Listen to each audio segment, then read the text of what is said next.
né? Então, Stephanie é egressa da nossa universidade, né? Fez o curso a graduação dela aqui na Universidade Federal de Sergipe, e depois ela fez a residência no Instituto Dante Brasanese de Cardiologia, onde fez ecocardiografia, está desenvolvendo também pós-graduação lá, e com muita honra para a gente, ela faz parte do nosso grupo de ecocardiografia do Hospital. Boa noite. Stephanie, por favor. Ok, boa noite a todos, né? Eu fico muito honrada, né, de ter recebido esse convite, certo? Em primeiro lugar, eu queria agradecer, trazer um pouquinho, né, do que eu tenho aprendido lá no mestrado em São Paulo. E o tema da minha aula hoje é um pouco sobre o strain do átrio esquerdo. Eu vou falar um pouquinho da metodologia, né, como um todo, né? E quando e quem que a gente deveria pensar em realizar essa metodologia, e falar um pouquinho também dos achados, né, do que eu encontrei no meu trabalho aí de mestrado, que eu vou defender no mês que vem. Então, em primeiro lugar, acho que é importante a gente pensar no átrio esquerdo, certo? A gente, como cardiologista, a gente pensa bastante no ventrículo esquerdo, né? A maioria dos trabalhos, é tudo pensando muito na função ventricular esquerda, mas o átrio esquerdo, ele tem uma importância, né, enorme na performance cardíaca, certo? Ele tem a função que a gente lembra primeiro, né, a função primordial dele é a função de reservatório, né, de trazer o retorno venoso pulmonar para o ventrículo esquerdo, né, então ele é responsável por uma grande parte do débito cardíaco, mas ele também tem uma função importante como o miocárdio contrátil, né, ele pode ser responsável por 35% do débito cardíaco, e é uma perda importante no paciente quando ele desenvolve fibrilação atrial, quando ele perde o ritmo sinusal, ele perde bastante desse miocárdio contrátil. E grande parte dos trabalhos que estudam o átrio esquerdo, que estudam essa câmara, são pensando, né, em prevenção, pensando em coisas, em formas precoces de diagnosticar disfunções do átrio esquerdo, para que a gente haja antes, né, da perda de contratilidade do mesmo. Uma outra importância do átrio esquerdo é a secreção de peptídeos natriuréticos, então o controle de volemia, importante no paciente, né, com insuficiência cardíaca, tanto de fração preservada quanto de fração reduzida. Ele também abriga várias células de condução e também é um grande gênese de arritmias, principalmente da arritmia mais comum da atualidade, que é a fibrilação atrial, que é uma arritmia que vale muito a pena a gente estudar o átrio esquerdo pensando em prevenir, né, a fibrilação atrial, uma arritmia que acarreta grande mortalidade, né? Tanto pela própria arritmia, pela piora da EC, da compensação cardíaca, quanto também os eventos tromboembólicos, AVC, né, que chega a uma prevalência de 25% a 30% no paciente com fibrilação atrial. Didaticamente, né, a função do átrio esquerdo é uma função bem complexa, mas a gente tenta dividir ela para ficar mais didático em 3 funções: a função de reservatório, a função de conduto e a função de bomba ou contração atrial. A função de reservatório é a mais conhecida, né, a mais clássica do átrio esquerdo. Ela é a função onde a gente recebe o retorno venoso pulmonar, né, e tem um aumento, né, do volume do átrio esquerdo para englobar todo esse volume, com a válvula mitral ainda fechada, né, onde ocorre esse enchimento de 40% do enchimento ocorre com a válvula ainda fechada, para depois na diástole, né, ela passar esse volume para o ventrículo esquerdo.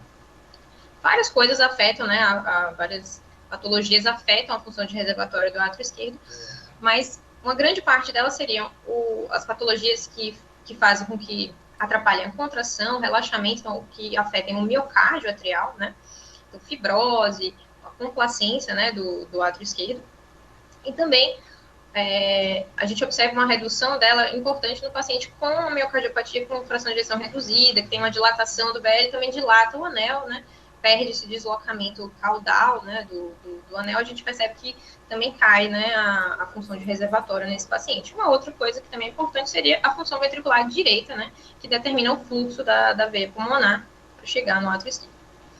A função de conduta é a função passiva. Ela acontece no início da diástole, né, com a válvula mitral aberta e ainda enchendo, né, as veias pulmonares ainda enchendo o átrio esquerdo. Então, a função passiva, né, não tem miocárdio contrátil nessa função. Ela depende bastante da complacência do ventrículo esquerdo, né, de receber esse sangue. E a função de bomba, que é uma função extremamente importante que a gente a ideia toda de estudar o átrio esquerdo é especialmente em não perder essa função de bomba, né, que ela acontece pelo esvaziamento ativo no final da diástole, na telediástole. O átrio esquerdo faz uma contração, expulsando o restante, né, de sangue e fechando a válvula mitral.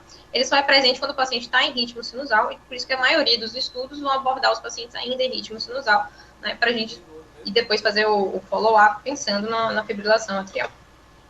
Ela pode ser responsável por 15, né, 30, 25, 30% mais ou menos, né, do débito cardíaco. Então, no paciente cardiopata, ela faz um impacto importante, né, na perda de débito cardíaco. Ela depende bastante tanto da contratilidade intrínseca do átrio esquerdo, da presença da complacência dele, né, e também da pré- e pós-carga do VE. Então, o VE mais endurecido, com doença infiltrativa, por exemplo, tem bastante disfunção atrial. A contribuição aproximada dessas funções é em torno de 40% para o reservatório, 35% no conduto, a passiva, né, e 25% a 30% na função de bomba.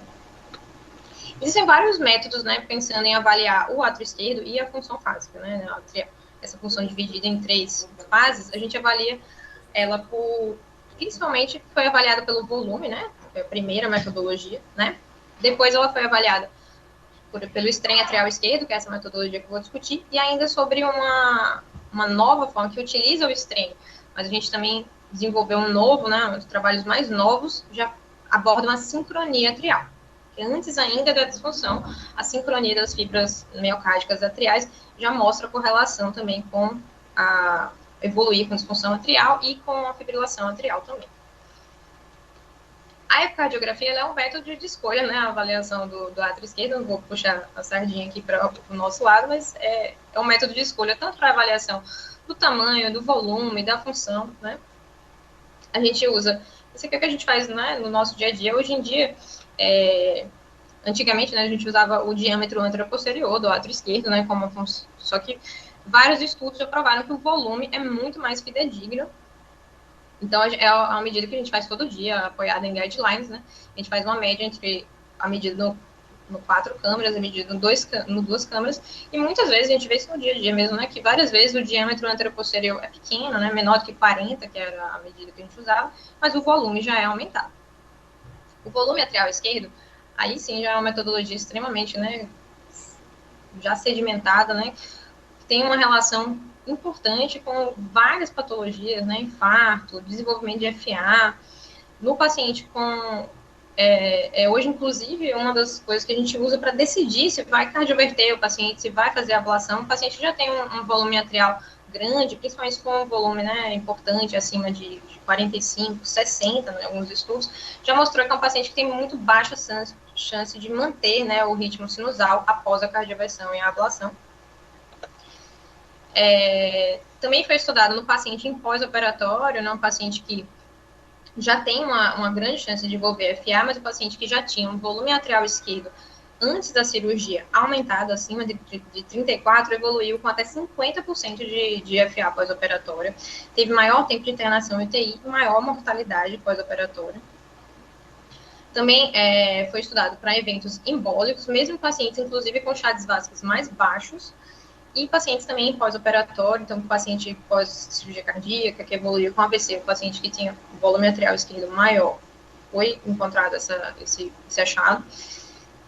E tem uma grande relação com o prognóstico, né? O paciente com volume atrial esquerdo aumentado, ele já denota, né, uma disfunção, geralmente um grau de disfunção diastólica, né, de disfunção do átrio esquerdo, que tem uma relação importante com mortalidade. Alguns estudos com follow-up de 5, 10 anos, né, em pacientes a gente estudou bastante isso em pacientes seriam mais idosos, mas em pacientes mesmo não tão idosos, tem um trabalho que eu usei na minha tese, que utilizou pacientes até de 50 anos, assim, pacientes mais jovens, que tinham volume atrial esquerdo aumentado, tiveram uma maior mortalidade comparada ao controle.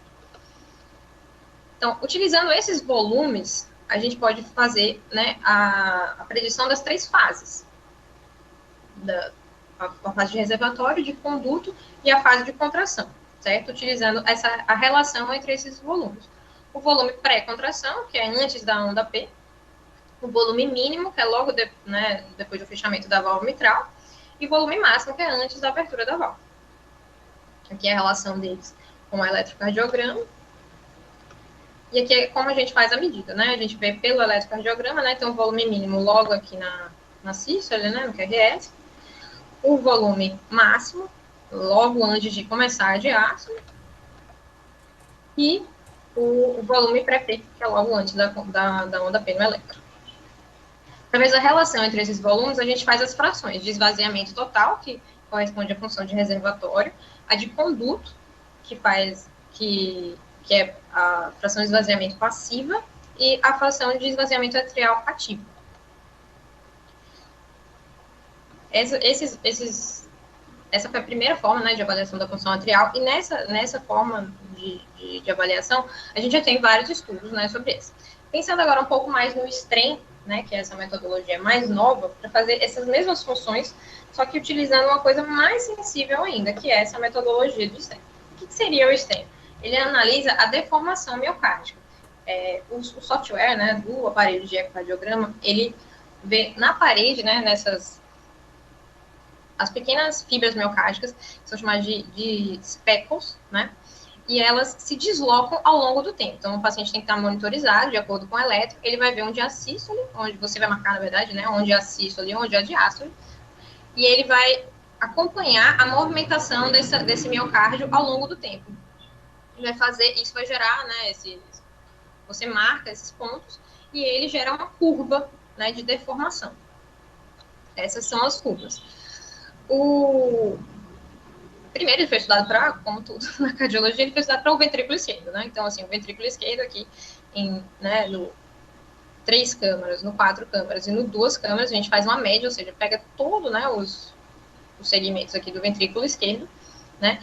E cada um deles, você vê que são 6 em cada janela, certo? E aí cada um faz uma curva. Então, são 6 curvas e cada um dessas 6 curvinhas, ele gera esse bullseye aqui, né? Esse tiro ao alvo.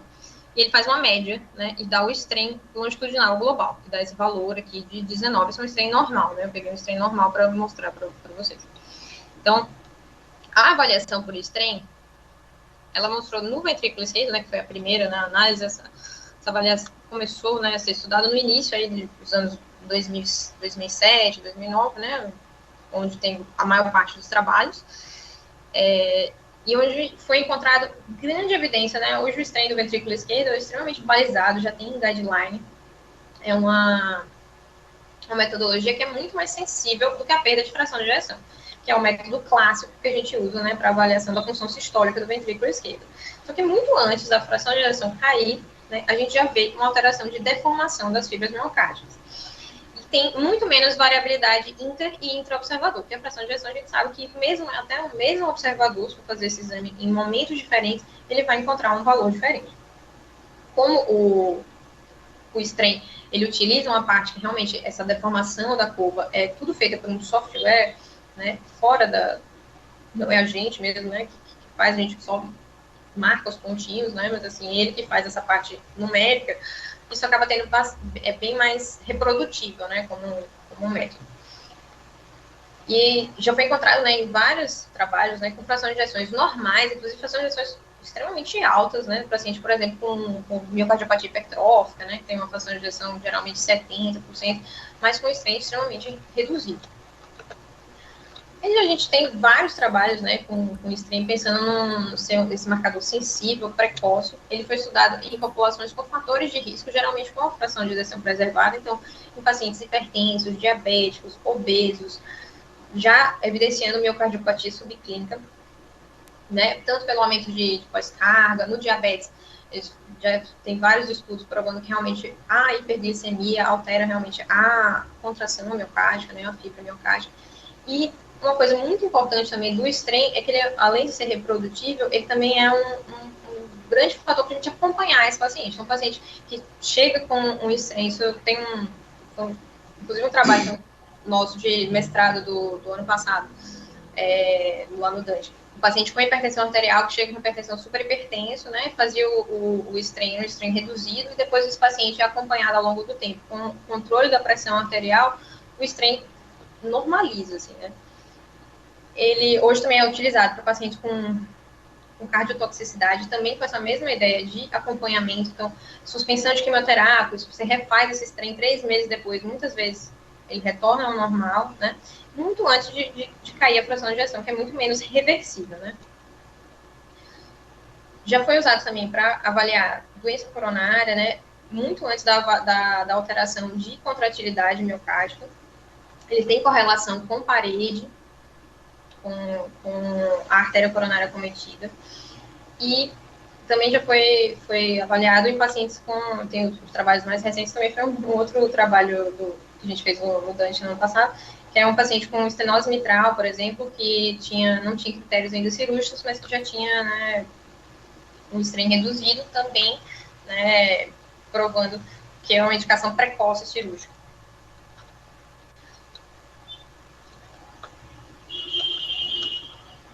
Aí, pensando no átrio esquerdo, a gente usa, na verdade, assim, os softwares agora, recentemente, né, desde o ano passado para cá, os softwares já foram, né, atualizados de alguns, né, já são específicos para o átrio esquerdo, né, mas a maioria das máquinas que a gente tem, né, com o software que a gente está fazendo, né, é com o software do ventrículo esquerdo mesmo. A gente, no lugar de traçar o ventrículo, né, a gente traça aqui no átrio esquerdo, certo?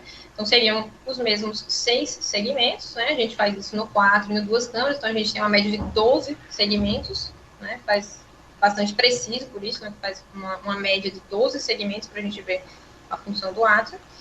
E ele gera uma curva, você vê que é idêntica àquela curva que a gente viu, né, inicialmente. É uma curva, a maior deformação, né, miocárdica atrial é o strain de reservatório, que é onde ele está no seu volume máximo.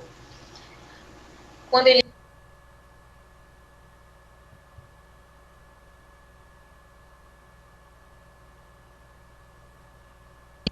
Stephanie, seu som tá desativado. Souza, você consegue me ouvir? Souza, Rosalina, tá ouvindo sim. tá ouvindo agora? Tá, agora tá. Consegui agora. Tá, mas não deu para ouvir. O seu terminou, o som agora voltou, né? Voltou? Voltou. Em que parte que parou o som? Alô? Ele parou naquela hora que eu falei mesmo. Aí, agora. Esse slide. Vamos voltar aqui. Bom. Então, a gente, através dessa média, né, entre os segmentos, o software gera curvas para a gente, né? Seriam cada um desses segmentos, né, ele gera uma curva. Então, são 6 curvas, e essa curvinha pontilhada é a curva de média entre eles, certo? Então, é uma forma extremamente precisa, porque ele utiliza vários segmentos, a gente mede cada um desses pontinhos, né, e faz é bem preciso mesmo. E aí a curva que a gente gera é essa curva aqui, né, de acordo com o eletrocardiograma, então tem que ser um paciente em ritmo sinusal, né, que a gente vê a maior deformação, aqui no pico logo após o QRS, né, que é o strain de reservatório, no pico da onda P é o strain de contração, e a fase de conduta é a fase passiva entre elas. Aqui é uma imagem de um paciente do estudo que a gente fez. Aqui a gente mostra esse aqui seria o ponto de deformação máxima, né, entre cada uma das curvas, e aqui o ponto de contração atrial, bem próximo da onda P, certo?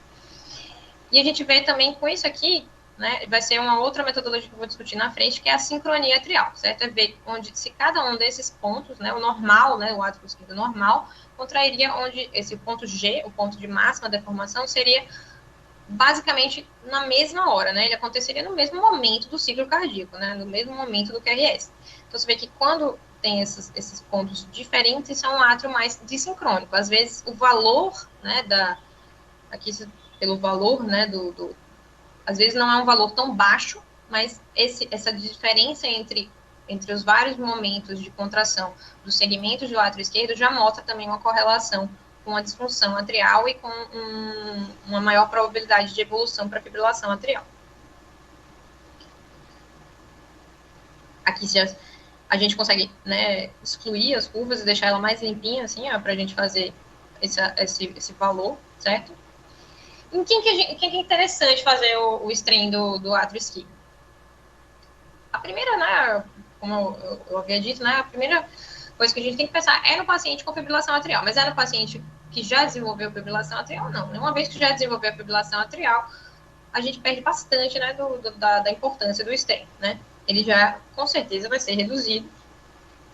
E a gente perde também muito de fazer mesmo, fica infactível, né, a curva mesmo. Não tem como a gente ver a onda P, fazer a contração atrial, então não tem como fazer. No paciente com fibrilação atrial, a gente tem só como medir o strain de reservatório. Então, seria importante no paciente que a gente pense que tem fatores de risco para evoluir para a fibrilação atrial, certo? Vou comentar um pouquinho mais, né, no estudo que a gente usou para frente, mas fatores de risco para fibrilação atrial seriam obesidade, né, hipertensão arterial, diabetes. Inclusive, já está balizado nas diretrizes de fibrilação atrial que nesses pacientes, né, eles necessitam de avaliação mais especializada. Eles não entram em detalhes, né, sobre o strain, mas provavelmente nas próximas diretrizes talvez já entre. É um paciente que, assim, uma vez que você fez, né, um procedimento para esse paciente, fez uma cardioversão, fez uma ablação, ele tem uma maior chance de recorrência de FA. Inclusive, a maioria dos trabalhos são com pacientes com volumes atriais normais. Ou seja, o paciente que é aquele que a gente tem, nossa, certeza, com certeza, um átrio muito pequenininho, com certeza, ele vai evoluir bem, a gente vai fazer essa ablação e vai dar tudo certo. E, na verdade, não, né? Já tem trabalhos que mostram que o longo tempo, às vezes, de fibrilação atrial não foi o suficiente para dilatar o átrio esquerdo, mas ele já tem parâmetros de disfunção, tem um strain reduzido, ele tem uma chance de recorrência de FA no primeiro ano de até 30%. É um paciente também, então, um trabalho bem interessante com pacientes com CHADS VASC 0, 1 e 2, né, pacientes com CHADS baixo e que tiveram AVC depois que fizeram que foi avaliado o strain atrial. Em 1 a 2 anos ele evoluiu com AVC. O paciente pós-infarto também, né, já foi visto que o strain atrial esquerdo, mesmo o paciente com volume normal, ele também tem uma mortalidade maior e mais tempo de hospitalização e evolui também mais com insuficiência cardíaca. E no paciente com IC diastólica, né, também, ou com paciente com fator de risco também para IC diastólica, né, vale a pena a gente fazer o strain nesses pacientes. São pacientes que são estudos que mostraram follow-up, né, prognóstico mesmo, né, um paciente com strain reduzido evoluiu com essa pior, com AVC, com mortalidade maior, com maior IC. Os valores, né, que a Sociedade Americana de Cardiografia fez nessa meta-análise aqui, né, os valores normais para o strain seriam de 39 no reservatório, 23 no conduto e 17 na contração. Isso é importante para você, quando eu vou mostrar o meu trabalho, você vai ver que vão ser bem menores, né, do que esses que a gente vê na população normal, certo? E uma metodologia que eu queria trazer, assim, de diferente, né, que é a sincronia atrial. É uma metodologia que se utiliza do strain, né, utiliza aquelas curvas de strain, só que no lugar de usar somente o número, né, o valor, né, da curva média, a gente utilizaria o desvio padrão entre todas as curvas. É uma metodologia bem mais nova, os trabalhos são extremamente recentes, está super em alta na Europa, no Japão, né, a maioria dos trabalhos sobre sincronia estão de 2019 para cá. Ela tem grande associação com o surgimento de arritmias atriais de uma maneira precoce. Em 1 a 2 anos, o paciente com sincronia atrial tem grande chance de evoluir com fibrilação atrial.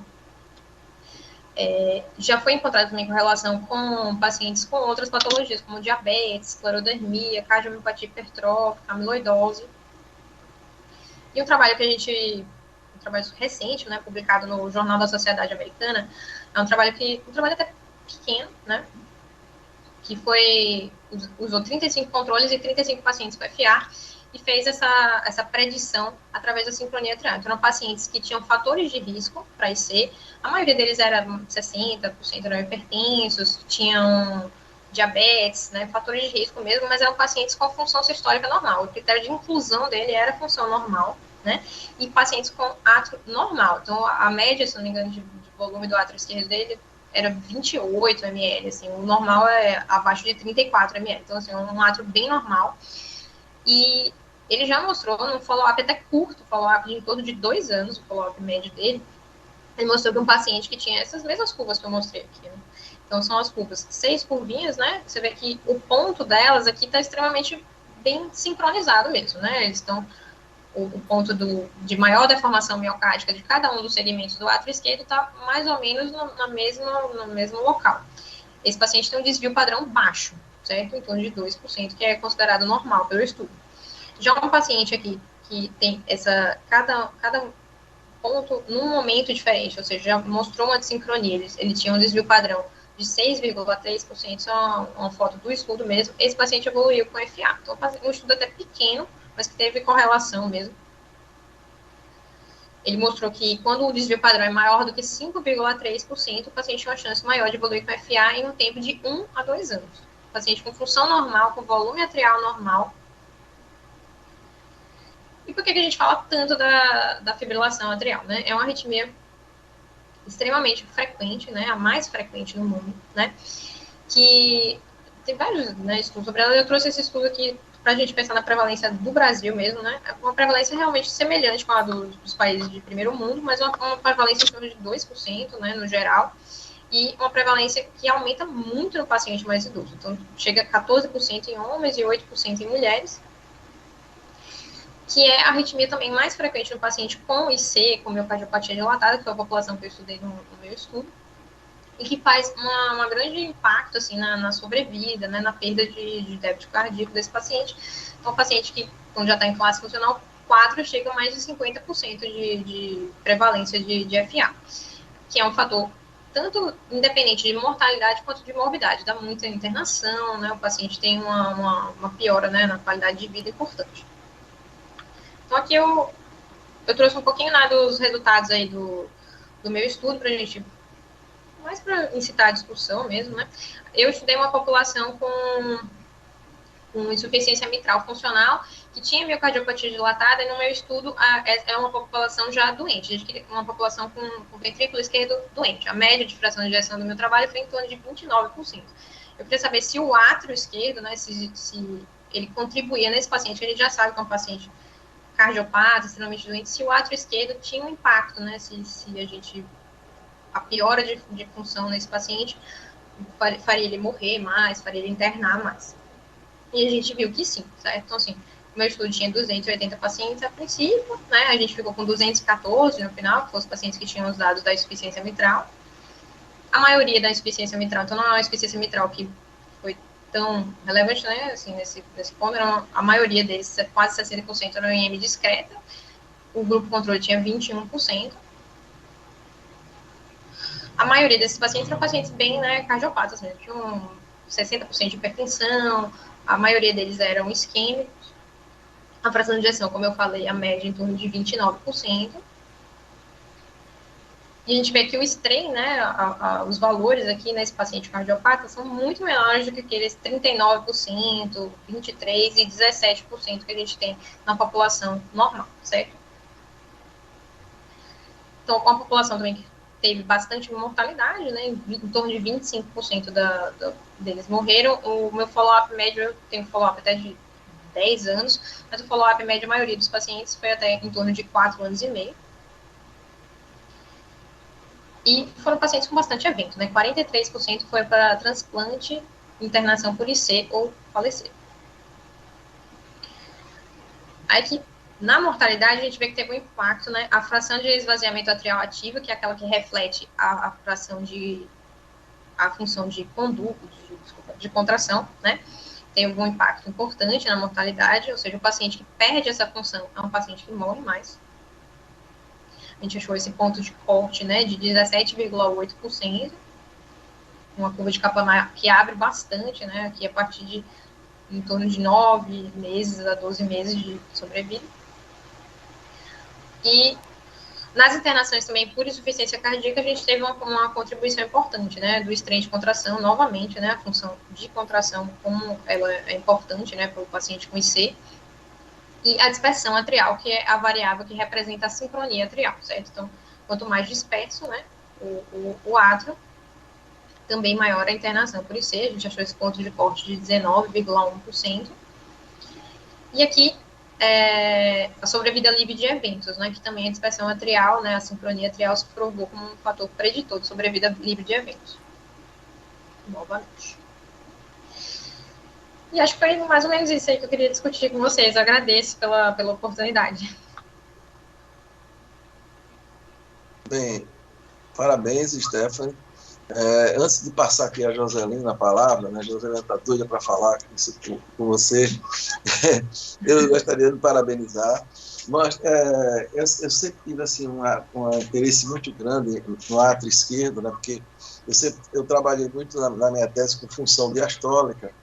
Depois nós vimos que o átrio esquerdo, ele reflete, né, como se fosse a hemoglobina glicada da disfunção diastólica, né? Então, isso tem um reflexo muito grande. Inclusive, nós temos trabalhos nossos aqui, um deles foi até de um também aluno, um trabalho de TCC de aluno da nossa faculdade, que depois ele foi residente nosso, que foi o Secúndio, né? Então, esse trabalho foi em 2014, teve participação nossa. Zé Augusto, Joselina, Marcos Almeida, quando nós mostramos no nosso registro solar que o índice de volume do lado esquerdo era preditor de eventos adversos em pacientes com síndrome coronariana aguda, né? Então, isso já tinha vários trabalhos sobre isso. Bem, eu acho que uma contribuição importante do STREM, e você até citou ali, por exemplo, a insuficiência cardíaca diastólica, né? Então, você lembra que o termo inicial, inclusive tem até um artigo no New England mostrando assim, insuficiência cardíaca diastólica, e trabalhava tudo sobre isso. Depois, achou-se que era mais apropriado falar insuficiência cardíaca com função sistólica preservada, e passou-se a usar isso aí. Mas o estudo Topcat, que ele avaliava paciente com IC diastólica, né, ou com função sistólica preservada, usou pela primeira vez o STREM. Eles mostraram que um percentual que chegava até 40% dos pacientes com a tal IC com função sistólica preservada tinha STREM alterado. O STREM é uma medida de função sistólica, sempre lembrar, é função sistólica. E daí passou-se a ser cunhado, né, por IC com fração de ejeção preservada. Então, que é o termo correto, né, utilizado. Então, mostrando o papel do STREM, né, e logicamente foi primeiro no estando ventrículo esquerdo, depois agora no átrio esquerdo. Então, parabéns. E hoje até inclusive já em guideline também, né, é um das formas diagnósticas, né, Isso. O volume da esquerda, pressão arterial pulmonar, e o STREM também entrou já. Entrou, isso aí. Então, bem, aí eu vou passar a Joselina, mas eu queria que depois você comentasse aí o ganho do STREM, que você falou muito bem da vantagem, mas eu quero saber a gente que está fazendo ecografia, ou então o clínico que está pedindo eco, porque hoje em dia, por exemplo, o clínico, o oncologista, quando ele vai iniciar uma quimioterapia, ele já pede logo lá, assim, avaliar o STREM do ventrículo esquerdo. Então eu quero saber depois que você diga assim, quando é que a gente deve realmente fazer isso? Joselina, por favor, aí, você está com a palavra. Boa noite a todos. Desculpe porque meu celular deu um... Estão ouvindo? Estão. Agora estou. Estou vendo, viu? Agora eu gostaria de apresentar a Stephanie como uma coisa importante que aconteceu na nossa cardiologia, porque ela entrou na faculdade aos 17 anos e assim que entrou, ela já se interessou de nos acompanhar na linha de pesquisa e rapidamente virou coordenadora da linha de pesquisa, procurou pesquisar tão detalhadamente nosso banco que ela chegou a publicar um artigo como primeira autora ainda no 4º ano de medicina. Então, o envolvimento dela com a cardiologia foi algo nato, assim, que nasceu logo no início, né? E foi o tipo daquela aluna que nunca demonstrou dúvida, assim, vou fazer endócrino, quem sabe vou fazer neuro, não. Ela sempre foi cardiologista nata. Foi muito rápida a definição dela, coisa muito rara na nossa linha de pesquisa, porque nós temos vários alunos que ficam muito em dúvida no decorrer do curso de medicina, na graduação. Mas ela foi muito firme o tempo inteiro. E vejam como ela é profunda quando ela estuda as coisas, quando ela estuda os dados, quando ela mostra os dados. Então, nós estamos muito felizes com com o retorno dela para o serviço. Inclusive, ela já está me substituindo em ecoestresse físico também, porque, na verdade, o volume é muito grande, e Ana também me ajuda, o Gustavo também me ajuda, e agora Stephanie, que está chegando com esse pique todo, com essa energia toda, não vai deixar nosso estresse físico sem continuidade, porque é importante a gente criar uma continuidade do que a gente plantou, né? Então, Stephanie é a nova geração que está chegando, e como eu disse a ela hoje de manhã, Stephanie, você aproveita esse espaço que tem na nossa reunião da cardio, que tem pouca gente ligada à ecocardiografia falando, mostrando as coisas. Então, é um espaço super importante e ímpar num serviço como o nosso, que está precisando realmente, nesse momento, da ecocardiografia, realmente se manifestar, mostrar as imagens do eco, até nas apresentações dos casos, como nós sempre fizemos antigamente. Todo caso que eram apresentados, o ecocardiografista que mostrava o eco, né? Mesmo nos casos que o ecocardiografista não é o palestrante. Então, é bem importante, isso é bem importante. Né? Então, eu parabenizo Stephanie, ela já está voltando com a residência de clínica médica, a residência de cardio, e com o mestrado que vai defender agora em março. E eu e Souza, esse Augusto, o pessoal da graduação aí, da pós-graduação, temos que pensar se ela realmente gostaria de fazer um doutorado conosco, ou faria em São Paulo mesmo, lá no Dante, como ela chama que deve. Então, é um futuro promissor para a ecocardiografia do nosso estado, da nossa cardiologia. Parabéns, Esther, parabéns pela aula, parabéns pelo esforço que você fez desde os 17 anos, e que hoje nós estamos coroando aí com o seu retorno e a sua participação na nossa reunião. Stephanie Macedo, né, que eu até sou suspeita, né, porque ela é sobrinha neta de Dr. Fernando Macedo e tem muita semelhança com ele, às vezes eu digo a ele. E ela tem muita semelhança com o avô, Nossa, né? Que honra, tomara. Mas é verdade. Até o jeito às vezes, tímido que agora melhorou depois de São Paulo, mas no início ela tinha aquele jeito tímido dele. Mas depois que volta de São Paulo, a gente deixa a timidez lá, né, Stephanie? Pois tem que ser. Tá bom, uma boa noite a todos. De parabéns. Obrigada, doutora. Ok, então, o Stephanie, Roberto Sintra aí quer fazer algumas considerações. Roberto. Vamos lá. Stephanie, tudo bem? Oi, Roberto. Tá escutando? Joia, parabéns pela aula, foi ótimo. Opa, obrigada. Eu queria te perguntar algumas coisinhas. Veja, Claro. realmente o conceito de cardiopatia atrial, né, para mim, é um conceito novo, né, nos últimos 2 anos. Isso. Uma coisa que me chamou bastante atenção, no último ACC de 2021, né, uma coisa que se chamou bastante atenção, né, e tocou muito em cardiopatia atrial. E tem um trabalho que está em andamento, né, possivelmente deve ser publicado nos próximos 2 anos, que é o estudo MOSE. O que era? Na verdade, ele fazia strain, né, atrial dos pacientes, né, e aqueles pacientes que tinham Chagas-Vasc, né, para anticoagulação em CFA, mas que já tinha alteração do strain, o paciente vai ser randomizado para anticoagulação versus não. Talvez essa ideia de uma doença atrial inicial, que muitas vezes pode ter até um risco, né, tromboembólico semelhante até a fibrilação atrial. No seu trabalho, né, que você fez, nesses 120 pacientes, 114 que você acabou randomizando aí, nos pacientes que já eram Chagas-Vasc mais elevado, que já tinham insuficiência cardíaca, acredito que não tinham fibrilação atrial, você percebeu que esses pacientes que tinham strain alterado, eles evoluíam, né, para a fibrilação atrial? Como que foi o acompanhamento desse paciente? Ou teve na sua amostra pacientes com fibrilação atrial? Ou foi sem fibrilação atrial e você fez um acompanhamento, né, desse paciente? Isso aí talvez seja uma informação super interessante, nova, né, e que talvez na parte clínica o strain atrial possa nos ajudar, né? Acho que talvez predizer aí ou prevenir, né, uma coisa que é catastrófica, que é, por exemplo, o AVC, e que se a gente tiver uma ferramenta que a gente possa antecipar um pouco, né, a própria profilaxia, eu acho que isso vai ser super válido, né? Qual é a sua opinião a respeito, né? Ele possivelmente está no clinical trials, deve sair nos próximos 2 anos. Tinham 4 anos de segmento. Então, é possível que saia logo. Tá bom? Obrigado e parabéns novamente pela aula, viu? Então, no meu trabalho, obrigada.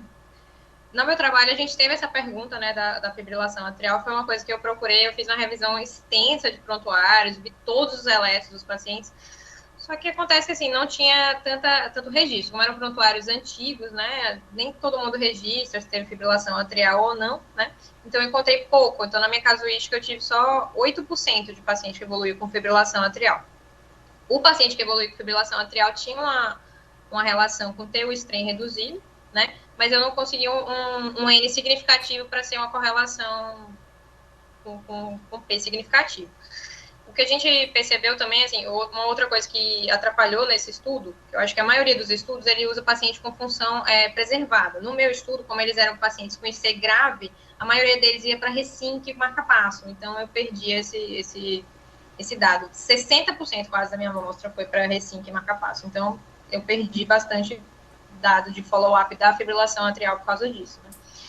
Mas, realmente, assim, eu acredito, para mim, o grande ganho do strain atrial é nesses pacientes. A maioria dos estudos são em pacientes com volume normal, são em pacientes com ritmo sinusal e que tem fatores de risco em um follow-up curto, de 1, 2 anos, né? Já vê uma grande evolução para fibrilação atrial, para AVC. Eu acho que o que vai trazer para o cardiologista clínico é importante, assim, né? Na predição de FA, porque uma vez que ela entra, difícil, né, de sair. Muito bem, Stefano. Antes de passar aqui a palavra para André, doutor André, né, nossa cardiografista, só lembrando que esse trabalho que Joselina se referiu foi em 2016, Stefano é a primeira autora, e foi baixa incidência de eventos cardiovasculares. É meu trabalho da monografia. Da monografia, né, do CTCC, no eco externo. Então, sempre lembrando essa importância grande de trabalhos de TCC que viram publicações e na melhor revista que nós temos. André, por favor. Boa noite a todos. Parabéns, Stephanie, pela apresentação. Obrigada. Queria saber, assim, do ponto de vista prático, como é o cardiografista? Hoje, o laboratório do Dante Pazanese, quem vai para o strain atrial? Quem sabe, por exemplo, paciente de quimioterapia, classicamente vai para um strain ventricular, um hipertrófico, mas o strain de átrio. Visto que a gente tem o AtriEscape em campo distal, a imagem, principalmente parede lateral, não é todo paciente que tem, né, aquela, perde um pouco, demanda tempo na prática clínica, esse tempo não é remunerado, diga-se de passagem, nós não recebemos, né, Estado Sergipe, nós não recebemos por strain. Então, eu gostaria de saber esse aspecto. O outro aspecto é o seguinte, o melhor corte, otimizando o VE, não é o corte para átrio esquerdo com a strain. Enquanto eu tenho que priorizar no ventrículo esquerdo, evitar o encurtamento do ventrículo esquerdo, no strain atrial, ouvi algumas palestras, nós temos que ter até um certo encurtamento do ventrículo esquerdo para otimizar a melhor janela para ele o átrio esquerdo. Se essa é uma rotina realmente estabelecida, ou vai no automático, estou ali no VE, estou com corte bom, já vou pegar o átrio esquerdo. O que você vê assim no seu trabalho, na sua prática? E a rotina do Dante hoje? Quem vai para o strain? Então, nesse trabalho, né, específico, eu usei muito mais imagens adquiridas, né? Então, eram imagens que, inclusive, eram para um trabalho de ventrículo esquerdo, então, eram imagens realmente foram feitas para o ventrículo esquerdo, né? Então, a gente utilizou essa imagem para pacientes. Eu tive que excluir algumas janelas, realmente, 25 pacientes da minha amostra, eu tive que excluir por uma janela inadequada para o átrio esquerdo. Era boa para o ventrículo, mas ruim para o átrio. Os trabalhos mostram que realmente teria que ser uma janela apical, geralmente 1 a 2 espaços subcostais acima, né? Um pouquinho mais alta, encurta um pouco o VE, mas visualiza melhor o átrio esquerdo. No Dante Pazanese, a gente faz, vou ser sincera, que a gente faz muito pouco. A única pessoa que fazia lá era eu mesmo. E o doutor Davi, o doutor Rodrigo, né? Alguns dos chefes mesmo, mas dos residentes, só eu que sabia fazer mesmo.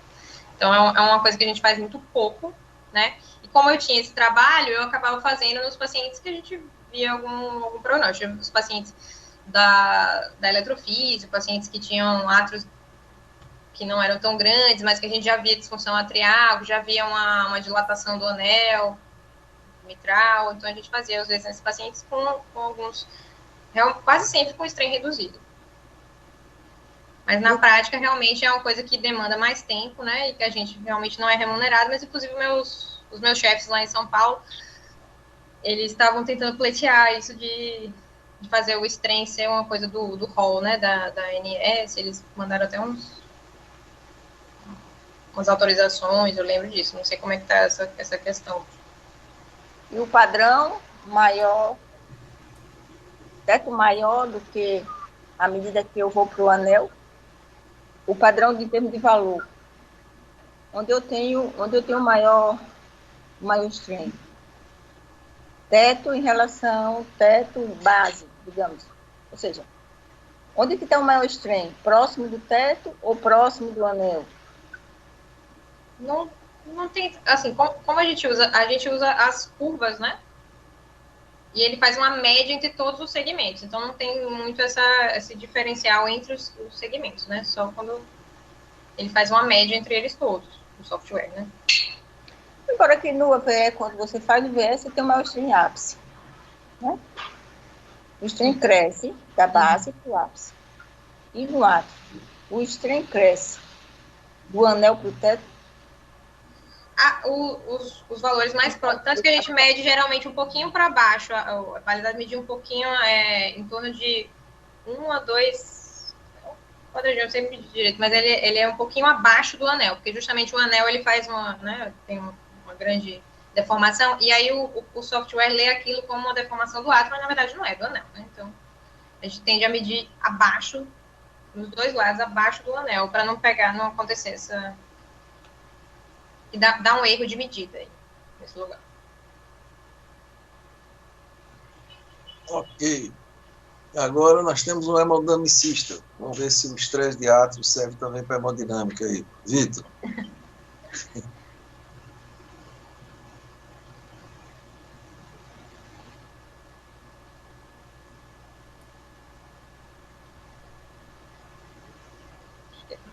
Está com algum problema de áudio, porque ele está até com o microfone aberto. Oi, Vitor, não estamos ouvindo você.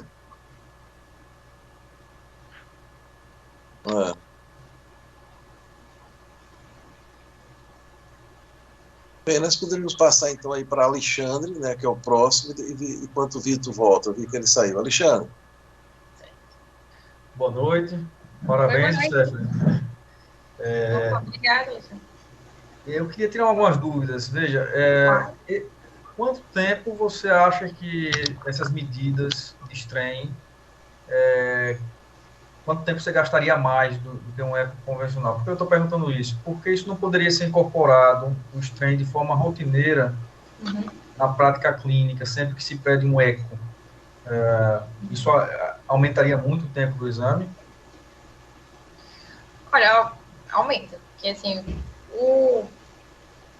para o software fazer as curvas, a leitura, né, adequada, a gente precisa de uma janela bem perfeita, precisa realmente medir todos os segmentos, eles têm que estar... um pouquinho trabalhoso, não é tão rápido. Mas, assim, por isso que a gente não faz, obviamente, né, lá no a gente não faz em todos os pacientes. Mas os pacientes que têm indicação, a gente vê que vale a pena, né, assim, você investir um pouquinho mais nesse paciente. No paciente, por exemplo, que já tem o volume atrial aumentado, que já tem uma disfunção, né, nesse sentido, a gente não vê tanto benefício. Com o volume atrial aumentado, quase sempre o strain é muito reduzido, né, não tem grande benefício. Mas o paciente com volume atrial normal, mas que tenha bastante fator de risco, a gente, assim, no dia a dia vale a pena fazer, né? De forma rotineira, vocês só fazem quando é solicitado. Se não solicitar, não faz. Do ponto de vista, assim, prático, do dia a dia, assim, realmente seria uma coisa... Ele demora mais e a gente não é remunerado para isso, assim, né? Se fosse realmente um ecoestresse ou um ecocardiograma transesofágico, né? Se tivesse uma remuneração realmente a mais, porque o tempo demoraria mais, né? Seria possível.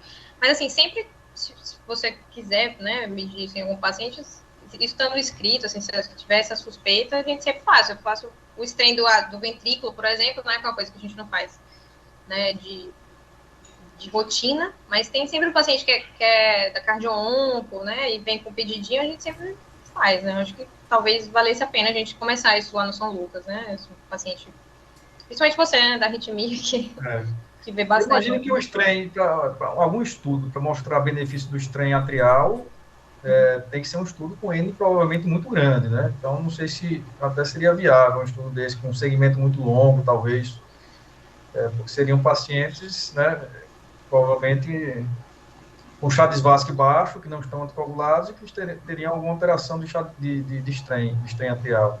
Então, provavelmente teriam que ser estudos muito gigantescos, né? Isso. Assim, a maioria dos trabalhos não tem grandes N's, não, na literatura, né? Não tem grandes N's. O meu, inclusive, é um dos maiores, 214 pacientes. Mas são trabalhos pequenos, mas assim, que tem muita significância estatística, né? Então... Stephanie, essa pergunta da Alexandre tem muito fundamento, né? Porque, inclusive, por exemplo, quando você faz uma curva ROC, que você vai ver assim, eu quero ver o que é que eu ganho para o que eu já tenho, para você ter aplicabilidade na vida real. Né? Então, por exemplo, você mesmo falou, um indivíduo com átrio esquerdo já grande, fibrilação atrial, etc., você vai perder tempo e não vai ganhar absolutamente nada. Né? O que o Alexandre está querendo ver aí, assim, talvez qual seria, por exemplo, qual aquele paciente que a informação do strain vai ter um valor prognóstico, né, para o clínico, que esse é um ponto importante, né? Porque eu acho que o átrio esquerdo grande, né, o strain é fora do espaço, aí não vai, nesse contexto de átrio, né? Estou falando de átrio, né? Então, eu não sei. E aí, talvez, porque, ó, como você viu o André mesmo pontuando, o enquadramento para você avaliar o ventrículo esquerdo não é o mesmo do átrio. Então, por isso que assim, o incremento de tempo é substancial, né? A maior parte dos serviços não tem tempo aí para ficar, né, gastar um tempo assim. Como é uma coisa também, assim, como tudo na vida, né? Quanto mais a gente faz, mais rápido fica. Então, assim, quando eu estava fazendo o meu trabalho e fiz isso 500 vezes, realmente eu estava bem rápida, né? Mas agora que já passou um tempinho, provavelmente a gente, como não é uma coisa da prática, né, habitual da gente, a gente vai acabar demorando um pouquinho mais, né, de tempo, né, para fazer. Mas eu acho que é uma coisa que vale a pena a gente estudar, assim, porque... Mas no paciente que não tem ainda o aumento atrial, no paciente que tem fator de risco, no paciente que tem um Chagas alto e ainda não fez FA... Deve ser latente e detectar fibrose, com a correlação, né? Fibrose e ressonância com strain atrial esquerdo, para filtrar esses pacientes nesse perfil que o Alexandre falou, né? Ou aqueles pacientes, doutor André, que tiveram já um AVC prévio, que a gente não conseguiu encontrar nenhum diagnóstico, mas o paciente é obeso, o paciente tem apneia obstrutiva. Será que o strain atrial e tem um Holter negativo? Será que esse strain atrial ajudaria clinicamente, por exemplo, a gente anticoagular o doente? Enfim, eu sugeri que deve ter uma doença atrial que vai vir FA na frente, né, Alexandre? Eu acho que, antes de a gente plagar. Exato. Já tem trabalho nessa área, strain atrial. Já sei. Eu acho que o campo de ação principal é estágio A de insuficiência cardíaca. Estágio B em diante já não vai ajudar em muita coisa.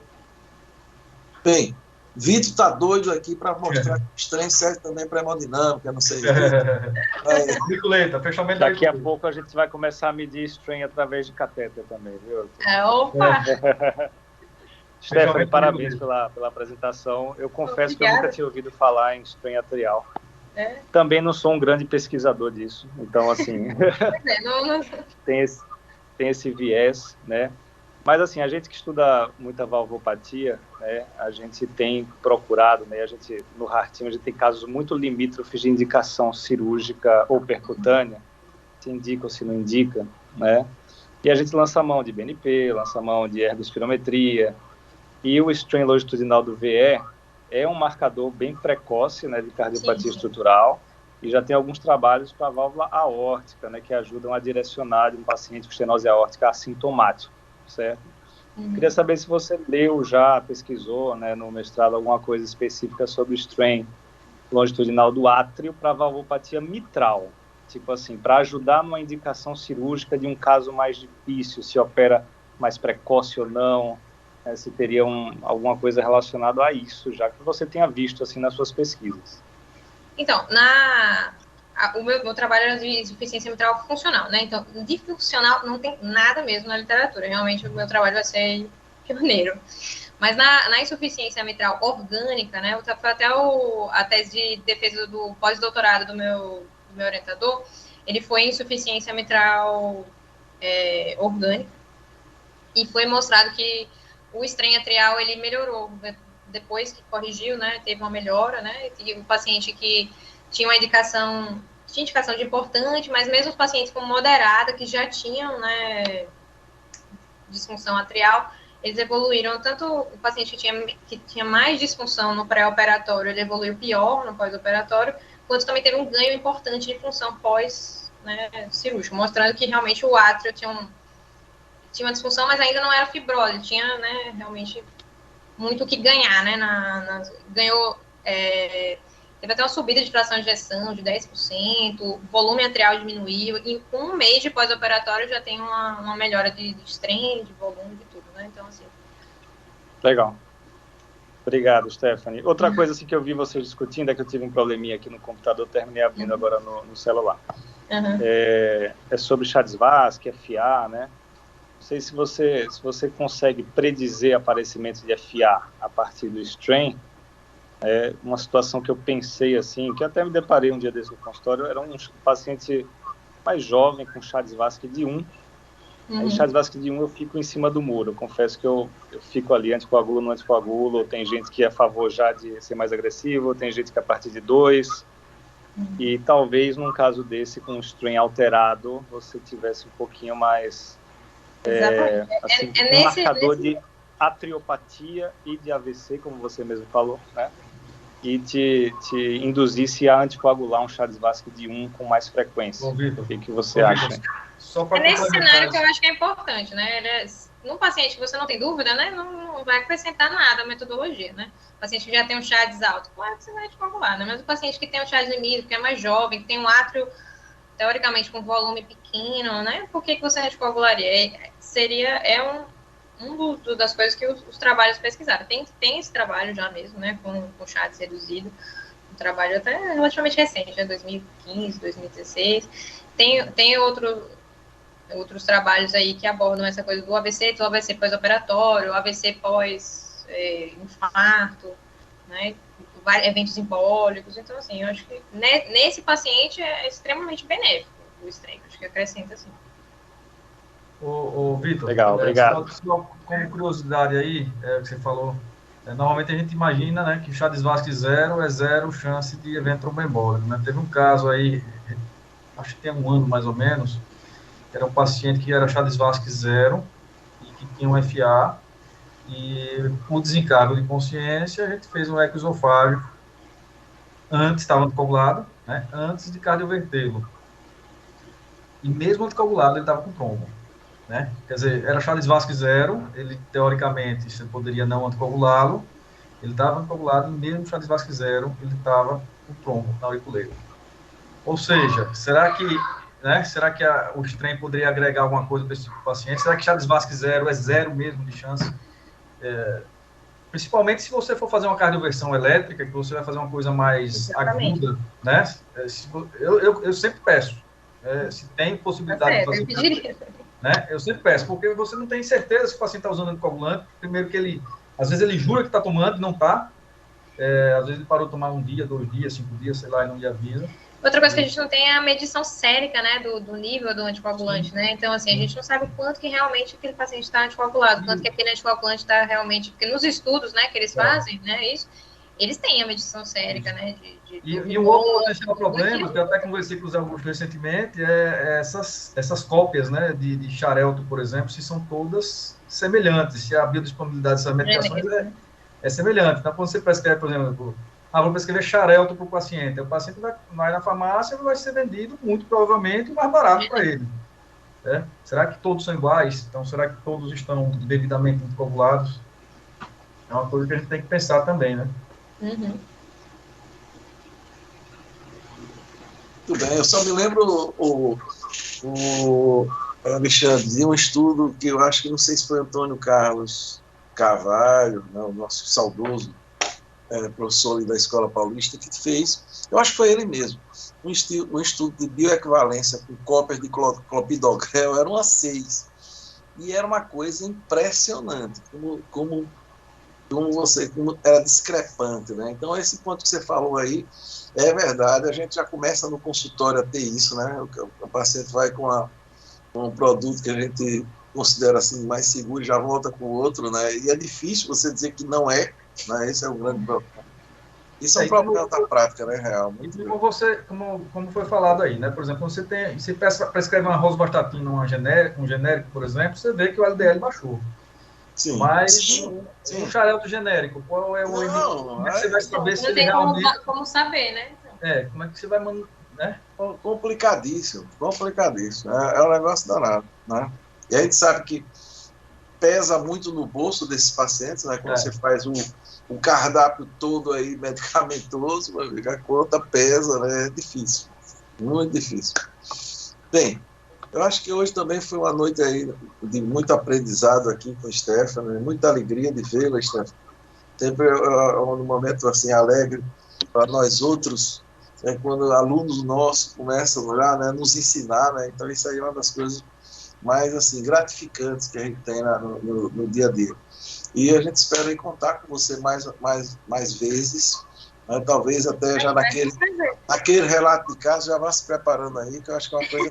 Sempre lembro que as nossas discussões, né, Vitor, quando entra um caso clínico, é muito legal, né? Então tem um interesse muito legal. Né? Então é esse caso aí que nós vamos preparar depois aí, e você vai ser uma convidada aí para participar. Ok?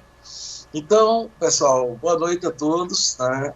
Muito obrigado pela presença de todos vocês, obrigado, Stefan, mais uma vez, os comentaristas, né, que sempre acrescentam muito, né? E até a próxima terça, se Deus quiser, aqui mais uma reunião magna do Hospital São Lucas. Então, boa noite a todos. Até mais. Boa noite, pessoal.